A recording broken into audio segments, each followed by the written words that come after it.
ልንደበቅ እግዚአብሔር ሊታይ እኛ ወደ ኋላ የእግዚአብሔር ወንጌል ወደፊት ሊሆን ጊዜው ነው። አባቴ ከእግዚአብሔር ጋር የሚጣሉ ይደቃሉ ይላል መጽሐፍ ቅዱስ። በእግዚአብሔር ላይ የሚነሱም ይደቃሉ ይላል።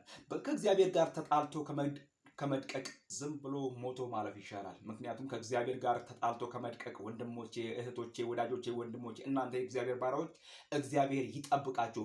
ብዙዎች ከእግዚአብሔር ጋር ተጣልተው በመንገድ ቀርተዋል። ትላንትና ከምዕራብ፣ ከምስራቅ፣ ከሰሜን፣ ከደቡብ፣ ከውጭ ሆነው የእግዚአብሔር ወንጌል እንዳይሰበክ የተለያየ የሐሰትን ትርክት፣ የውሸትን ትርክት የሚናገሩ በሬ ወለደ ነገር የሚናገሩ ሁሉ ዛሬ አፍረዋል። የእግዚአብሔር ወንጌል በልጧል። እግዚአብሔር የሚባል አምላክ እንዳይጠራ የእግዚአብሔር ታላቅነት እንዳይወራ ይሄ ወንጌል እንዳይሰበክ የከለከሉን የእግዚአብሔርን ወንጌል በቀንና በማታ እንዳናወራ አንደበታችንን እንዳንከፍት የለጎሙ በተለያየ ነገር ያስፈራሩን ነፍሳችንን እስከ ማጥፋት ድረስ ያደረጉ ብዙዎች ነበሩ። የሉም፣ ከአፈር በታች ሆነዋል። አንዳንዶች ለዚህ ወንጌል ተሰይፈዋል። አንዳንዶች ለዚህ ወንጌል ዋጋ ከፍለዋል።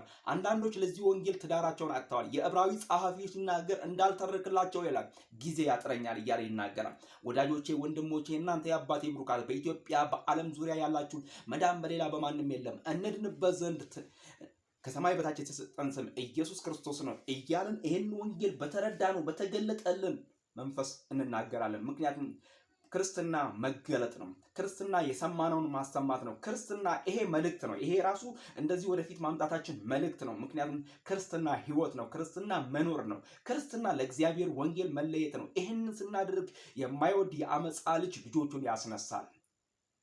የእግዚአብሔርን ስም ጠርተው በእግዚአብሔር ስም ጀምረው የሚሳደቡ ብዙዎች አሉ። በአማልክቶቻቸው ስም ጀምረው ብዙዎች የሚሳደቡ አሉ። ነገር ግን እኛ የእግዚአብሔርን ወንጌል